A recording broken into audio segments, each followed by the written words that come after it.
Hi everyone, I am Madhu. So friends, in this video we are going to discuss about question number 5 from exercise 7.1 of chapter number 7, triangles, class 9. So the question is, line L is the bisector of an angle A. So you can see in the figure that this is angle A and line L. This line L is the bisector of angle A. If line L is the bisector of angle A, it means it will divide it into two equal parts. So we can say that this part will be equal to this one if L is the bisector. So L is the bisector, both the parts will be equal of the angle.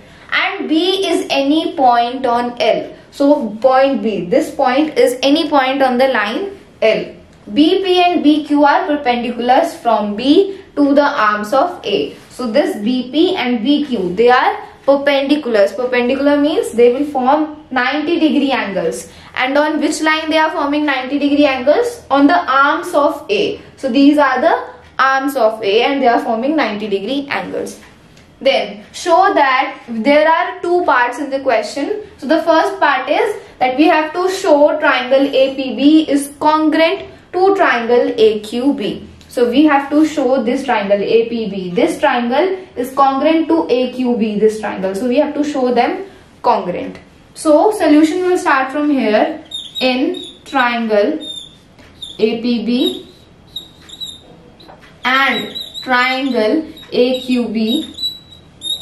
So what you can see in both the triangles common. So the first thing is that they BP and BQ are the perpendiculars, means they are forming 90-degree angles. So this and this will be equal because both are 90-degree. So we can write angle APB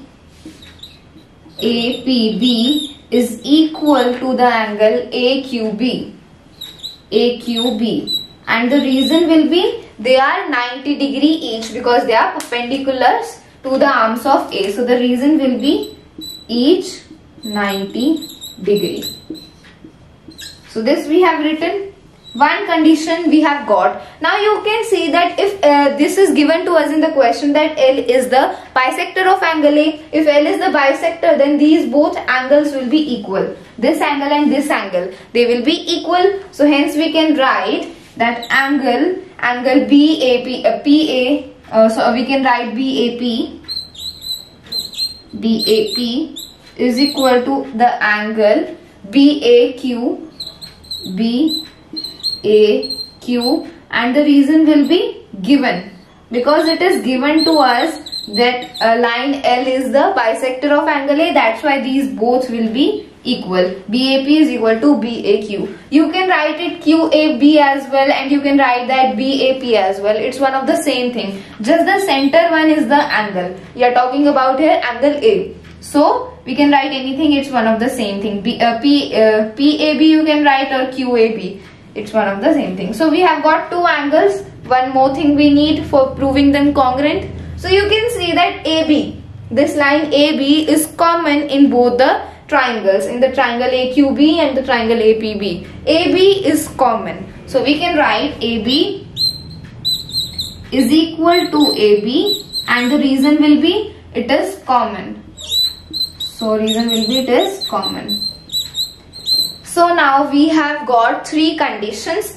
So they will be congruent. By which criteria? By which congruency rule? So you can see we have got two angles and one side. These two angles and this side. So they will be congruent by angle side congruency rule, AAS. They will be not equal by ASA, angle side angle, because for ASA the included side should be equal, but here the included side is not equal and third side is equal. So the congruency rule will be angle side, AAS. So we can write therefore triangle APB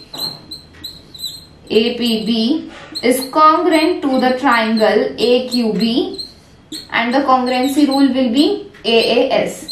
So AAS congruency rule. Congruence rule. So this was the first part. We have proved both of them congruent. So this was the first part. Now let's move on to the second part of this question. So friends, the second part of this question is BP is equal to BQ. We have to show that BP is equal to BQ. So just now we have proved in the first part that triangle APB and triangle AQB are congruent, and BP and BQ are the corresponding parts of the congruent triangles. So hence we can write that BP will be equal to BQ, and the reason will be they will be equal by CP, CT, corresponding parts of congruent triangles, because they are the parts of the congruent triangles we have proved. So this was all about question number 5 of exercise 7.1. Now let's move on towards our next question.